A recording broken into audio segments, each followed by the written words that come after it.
नाही, सहकार्य हा भाग वेगळा आहे, आजची परिस्थिती वेगळी आहे। म्हणजे मी तुम्हाला जे सांगितलं की तिथं भाजपच्या प्रत्येक नेत्यांनी ज्या पद्धतीच्या सद्भावना व्यक्त केल्या त्याबद्दल मी बोलतोय की त्यांच्या खरंच मनात आहे की या कुटुंबातला बिनविरोध नगराध्यक्ष व्हावा अशा त्यांच्या भाजपच्या सगळ्या पदाधिकाऱ्यांच्या भावना होत्या। त्या भावना मी फक्त व्यक्त करून दाखवतो। ठीक आहे, वाढदिवसाची सांगतो, उद्याही सांगितलं, मी माझ्या भाषणातूनही सांगितलं की मी माझ्या महाराष्ट्रातल्या सर्व शिवसेनेच्या नेत्यांची माफी मागून मी शिवसेना ही स्वतंत्र लढेल अशी घोषणा केलेली आहे। तो माझा निर्णय कायम राहील।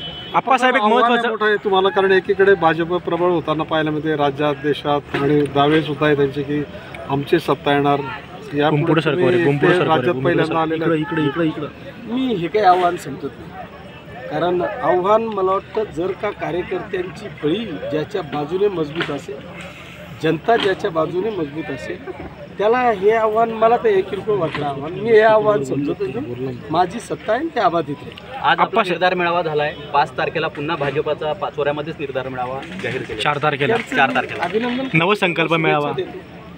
आपण बच्चू कडूंच्या भूमिकेचं त्या ठिकाणी समर्थन केलेलं आहे व्यक्तिगत, आणि राज्यातील जे सरकार आहे त्या सरकारला देखील आपण सरकारचा घटक आहात, मात्र सरकारला विनंती केली आहे की शेतकऱ्यांची तात्काळ कर्जमाफी करावी। काय सांगा? ही वस्तुस्थिती आहे, म्हणजे मी महाराष्ट्रावर जिल्ह्यावर बोलणार नाही, पण माझ्या मतदारसंघातले प्रत्यक्षदर्शी जे आहे, आदरणीय गिरीश भाऊ महाजन साहेब आहेत, आदरणीय पालकमंत्री गुलाबराव पाटील साहेब आहेत, आदरणीय कलेक्टर साहेब आहेत, या सगळ्यांनी प्रत्यक्ष पाहणी माझ्या मतदारसंघाची केलेली आहे। इतकी अवाईट परिस्थिती आहे की मी माझ्या जीवनात अशी परिस्थिती पाहिलेली नाही। जे काय थोडंफार वाचलेलं होतं तेही ह्या पावसात, 10-20% जे होतं ना शिल्लक, ते पण ह्या पावसात चाललं आहे। त्याच्यामुळे ही वस्तुस्थिती आहे की आज कुठल्याही परिस्थितीत जर या शेतकऱ्याला जिवंत ठेवायचं असेल, त्याला हातभार लावायचा असेल, तर निश्चितपणे राज्य सरकारने आपल्या या शेतकरी बांधवांची कर्जमाफी केली पाहिजे। ही माझी एकदम रास्त मागणी आहे, आणि म्हणून मी बच्चू कडूंची त्यांचं मी अभिनंदन केलं, त्यांना धन्यवाद दिले। त्यांच्यावाला खूप काही मोठा राज्यातला मोठा पक्ष असली, पण एक शेतकऱ्यांशी लढणारा नेता, त्यांनी एक मोठं आंदोलन केलं, मला वाटतं त्यांच्या आंदोलनाला यश आलं। माननीय मुख्यमंत्री महोदयांनी 30 जूनची तारीख पण डिक्लेअर केली। तर माझं हेच म्हणणं होतं की 30 जूनची तारीख डिक्लेअर करण्यापेक्षा आज जर का त्यांना कर्जमाफी केली आणि उद्या त्यांना पुन्हा पुनर्गठन करून कर्ज वाटप केलं, तर मला वाटतं शेतकरी एक समाधानी होईल आणि तो पुन्हा रब्बीकडे एक चांगल्या पद्धतीने काम। परंतु सरकारचे परत कर्जमाफी करता येणार नाही या संदर्भात वक्तव्य केलेलं आहे अजितदादांचं परमेश्वर भलं करू, ते केव्हा काय बोलतील याचं त्यांनाही कळतं का नाही मला माहीत नाही, पण आज त्यांना या महाराष्ट्रातल्या जनतेशी मला वाटतं काही घेणं देणं दिसत नाही। मी पण त्यांचे काही 2 वाक्य ऐकले, पण मला वाटतं ते काही योग्य नाही। त्यांनी परिस्थिती पाहावी, शेतकऱ्यांची जी काय आज निर्माण झालेली परिस्थिती ही मला वाटतं अजितदादांनी पाहावी आणि मग आपलं वक्तव्य करावं। कदाचित ते पश्चिम महाराष्ट्रावर बोलत असतील, पण इकडे तशी परिस्थिती नाही।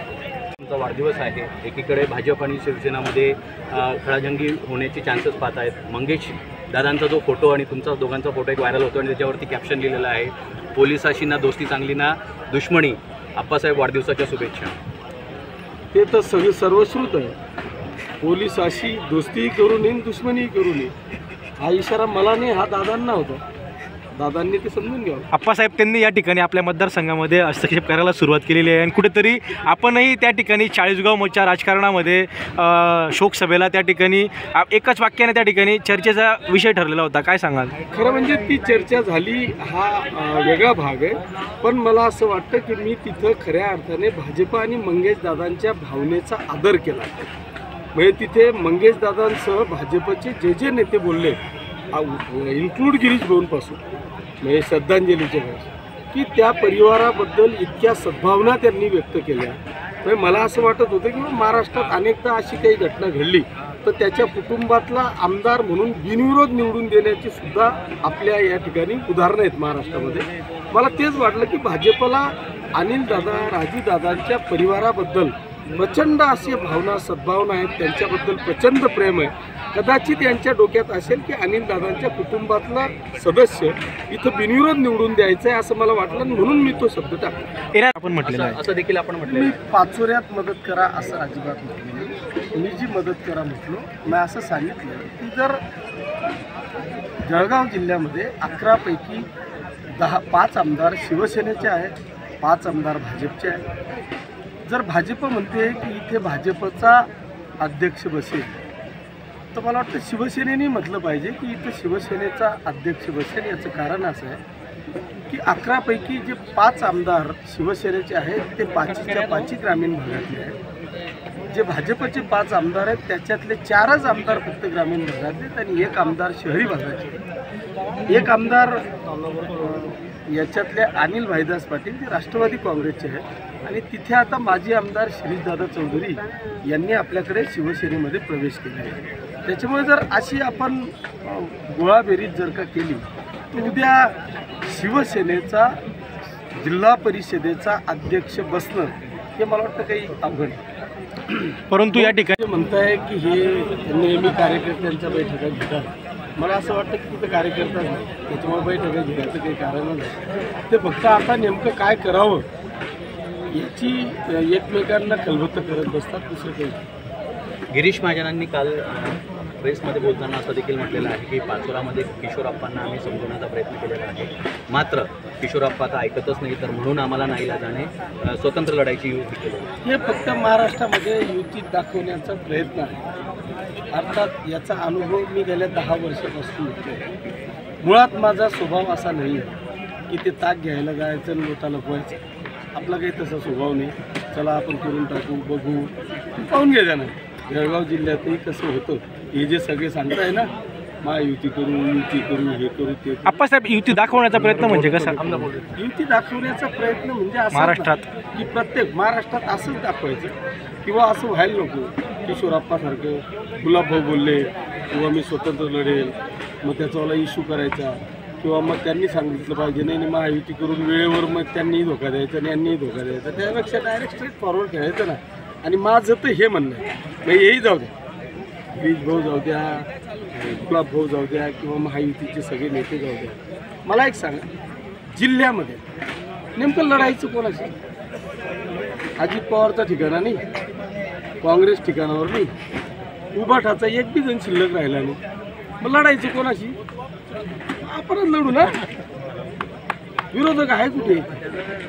आप्पा मग किशोरप्पा पॅटर्न जे आहे पाचोरा, जे पॅटर्न पूर्ण महाराष्ट्रात राबेल असं वाटतं तुम्हाला? मी महाराष्ट्र एवढा मोठा नेता नाही आहे, पण जळगाव जिल्ह्यात राबवावं अशी विनंती मी तुमच्या सगळ्यांच्या साक्षीने गुलाब भाऊंना केली की त्यांनी जर का राबवलं, या निमित्ताने कार्यकर्त्यांना न्याय देता येतो. सगळ्या कार्यकर्त्यांना आपल्याला न्याय देता येतो. जय पराजय हा वेगळा विषय. ज्याच्या विकासावर जनतेचा विश्वास असेल त्याला जनता मतदान करेल. पण जर का आपल्याला कॉन्फिडन्स आहे, खात्री आहे, तर मला खात्री आहे की माझे 100% जिल्हा परिषद, पंचायत समिती आणि नगरपालिकेला 100% शिवसेनेची सत्ता येईल. मेळावा आपण आयोजित केलेला आहे. आप्पा एक मिनिट रोल.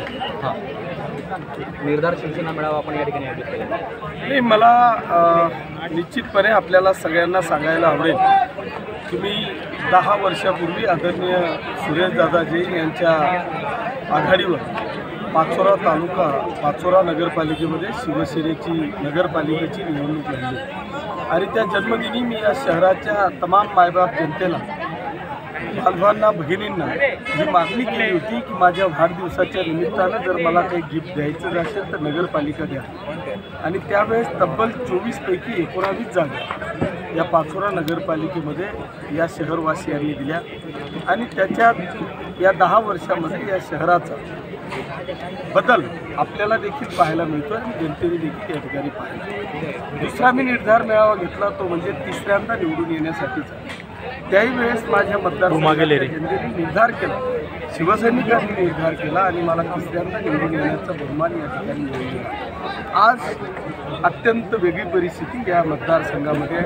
मला वाटतं मी महाराष्ट्रातला पहिला आमदार असेल की मला मागच्या 10-15 वर्षापासूनचे असलेले कटू अनुभव ते लक्षात घेता मी आज पुन्हा जिल्हा परिषद, पंचायत समिती आणि नगरपालिकेच्या दृष्टिकोनातून माझ्या तमाम शिवसैनिकांचा, हितचिंतकांचा आणि शेतकरी बांधवांचा निर्धार मेळावा घेतला.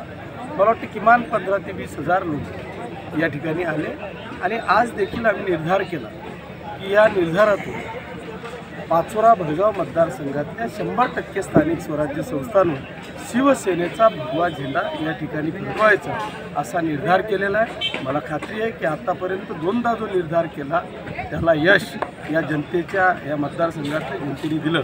तेच यश आपल्याला काही दिवसात पाहिलं. आपल्या शिंदे गटातले जे काही मंत्री आहेत